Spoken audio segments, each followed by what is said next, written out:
Hello minasan, it's Hisako. I hope you're having a wonderful day.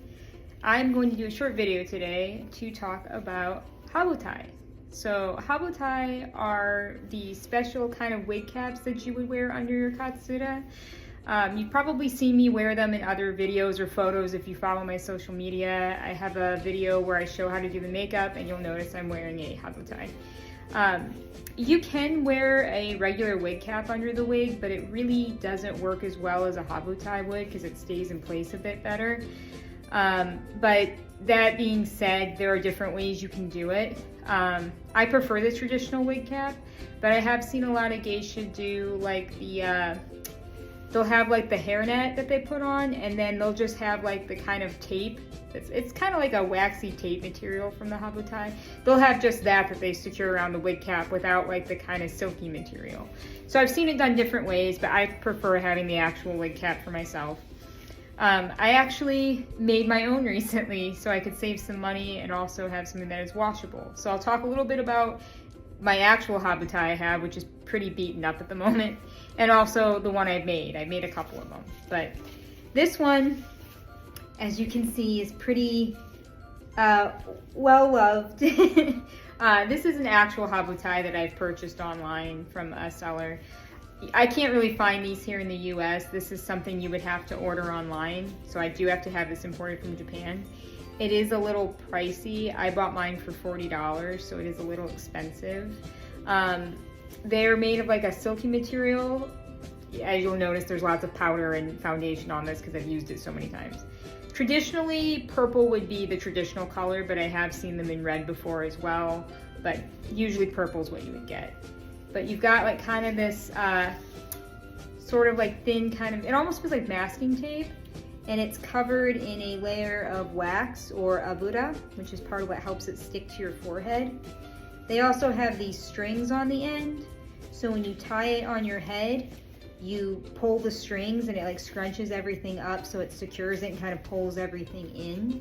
And then you tie it in the back. You kind of go around the head and then tie it in the back.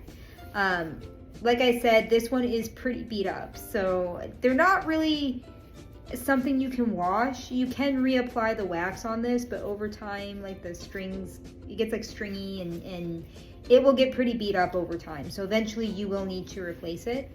But they're made of like a kind of a silky material. The material itself is actually what it's referring to when they say habotai. It's actually this material, but the whole thing is kind of called a habotai. So that is what my actual one looks like. But because it was getting near the end of its lifespan and needed to be retired, I decided to make my own out of washable materials. So traditionally, this may not be the way that you would do it, but this is the way that I did it. So I actually made this one. I have two of them that I made. And I also used purple as well for the traditional purple. I've got this ribbon, I've got the strings on here. So yes, this is what I made myself. I'm not the best at sewing, but I can do small projects. So this is one thing I could do. I made mine out of cotton, so it's very breathable. It's less delicate than the habotai material, and also it is washable. So that way when you get stuff on it, because you'll need to wash it at some point. So these are reusable. We've got the little strings that I used that I sewed in here. And then instead of the waxy material, that's like almost like the masking tape material, I bought this like ribbon that's kind of, I don't know how to describe it. It kind of feels felty, but stronger than that. It's not really felt. I'm sure it said on the package what it was, and I'm not familiar with my fabrics, but it's kind of like a thick felty material. But this has no wax on it, so this can absolutely go in the wash. It will not get damaged. I would still wash this in like a special, like one of those small garment bags, just to make sure it doesn't get tangled up with stuff, so it can stay in a delicates bag basically.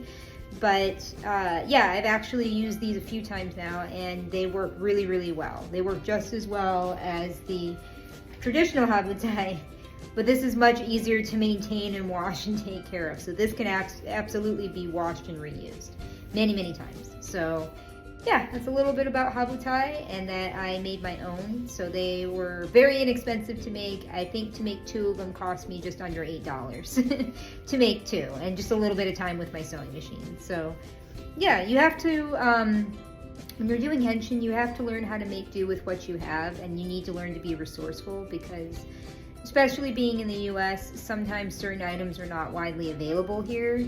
Sometimes you might have to go searching for them or import them or anything like that. But also sometimes cost. It can get expensive to do stuff like this. So you have to learn to be resourceful and find a less expensive way to do that sometimes. So yeah, I just felt like that was a fun little project that I wanted to share. I was very proud of myself for making something that was not expensive, but also is completely reusable and washable, and I think that was very innovative. So anyway, yeah, that's a little bit about habotai and how those work and how I made my own habotai. So if you have any questions, please let me know in the comments below, and I will see you guys in the next video. Take care, guys. Have a wonderful day. Arigatou gozaimasu.